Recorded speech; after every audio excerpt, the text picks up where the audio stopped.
Let's talk about a little West Coast action here. Oregon State traveling to Tucson, Arizona, and Arizona finding a way to get a win. No Fafita. He is never giving that job back. He is Nope. playing really good football. He's doing Jed enough Fish for got a them. guy. He's got a guy out there. He's got a guy out there. And also credit that defense again. Credit the defense again. Johnny Nansen, I believe is his name, defensive coordinator there. He's got the boys buzzing over there. And it showed. Now, Oregon State scored a late touchdown before 2 minutes, like about 2 minutes, 30 seconds left in the game. Oregon State had only scored 17 points. Now, granted, Oregon State's been struggling on the road. I'll say that fake field goal before halftime was something. Not saying that it would have changed the outcome of the game, but Jonathan Smith not putting his team in the best position to win right there with that kind of call.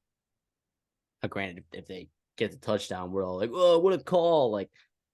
But that was unnecessarily ballsy against a team that you should beat and going for a fake field. Like you go for a fake field goal at halftime. Like that's stuff that Auburn does when they play Bama, right? That's like what that is. And you're playing Arizona. Granted, you're playing on the road, but go into halftime with a lead and just kick the Yeah. field goal, man. It was like what was it, like a 36-yard field goal? Like just go in there with the lead, man. Instead of putting the ball in your kicker's hands to try to score, 30-yard touchdown, 20-yard touchdown, whatever. I don't Well, know. the thing is, there is like we talked about this with Oregon and Washington when Dan Lanning made that call at the end of the first half. Right. The problem with going for it, the benefit of going for it on the uh, the benefit of going for it on fourth down in the red zone is even if you don't get it, the downside is worst case scenario, they have a long field to go.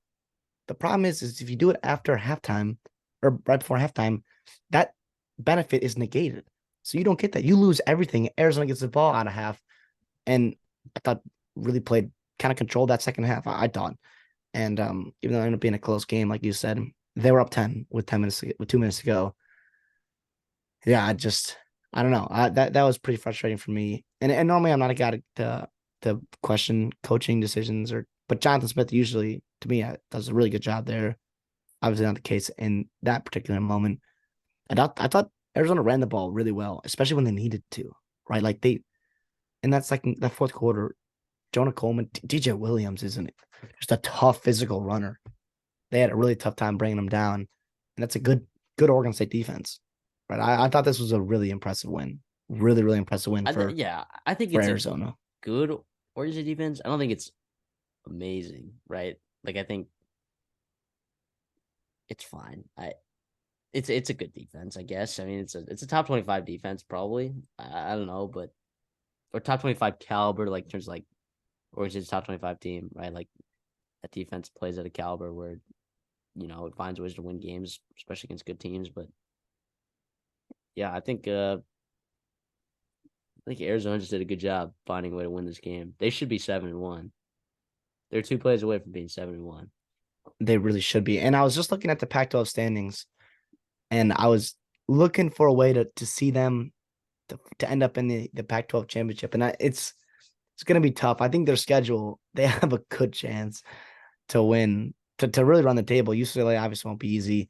Utah the same way, and obviously rivalry game with Arizona State. But I don't know. I just think this team is peaking right now. Like you said, Noah Fafita is a guy for Judd Fish out there in the desert in Arizona. I was really hoping that they were going to be able to sneak in the Pac-12 championship because I think they could give Oregon or Washington again like a really good test and run for their money. And maybe not this year, but and obviously not next year with the Pac-12 being changed. But it was good to see. Their receivers are good. McMillan and Cowing just get open, and Fafita finds them. They're a good football team. Fun to watch. Fun to watch.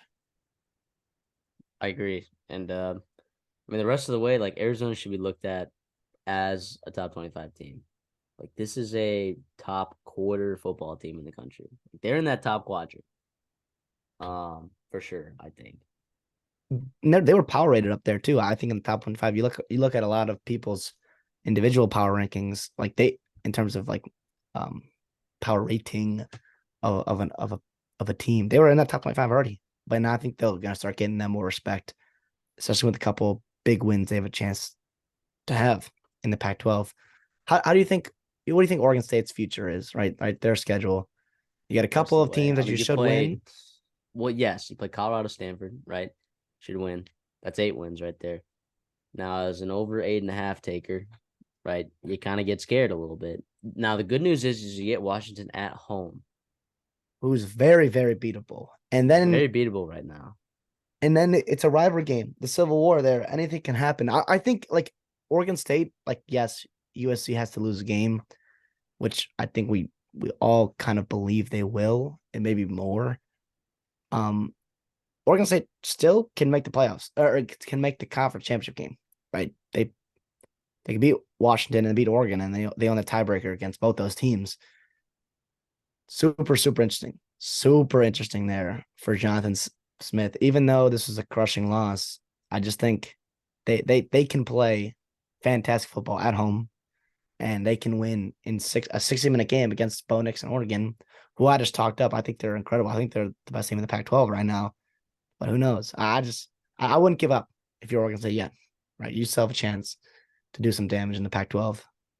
Yeah, I mean, I agree. I mean, well, in that same, I mean, Oregon State's 3-2 in the Pac-12. Arizona's 3-2 in the Pac-12. So, Yeah, the downside to Arizona is they don't play the teams above. Like they have to climb teams, right? And they don't play on enough of those teams to climb on their own. They're gonna need stuff to happen for that to be the case, you know. yeah, I But know. if Well, if they you went lose. out, like they're gonna have the tiebreaker against Oregon State and like UCLA, obviously. So like Yeah, but they the the, won't the have it hard part, against Washington or USC. Not granted, will which is USC tough. win out? Probably not, based on what I've seen. I mean, No. but and they get Utah at home, so that's interesting. I mean, Utah on the road, we know is different. I mean, they just lost this week at home, but on the road, that's a really interesting game. It's a really, really interesting game. I think bottom line here is these were two. I would say like these teams are better than people think they are. I mean, I think Oregon State had the respect beforehand. I think Arizona is going to start to get it, and deservingly so. I think they've been playing great football ever since they made that switch to Fafita. And I don't know. I'm excited for Arizona and Jed Fish. It sucks they lost that big 5-star edge rusher. I think Elijah Rushing. He'll probably end up in Oregon there. But in terms of the future of this program, moving to Big 12, they got a bright future. They got a great head coach there, and they can do some damage there. Fafita's only a freshman. They have time to take advantage of him. You know,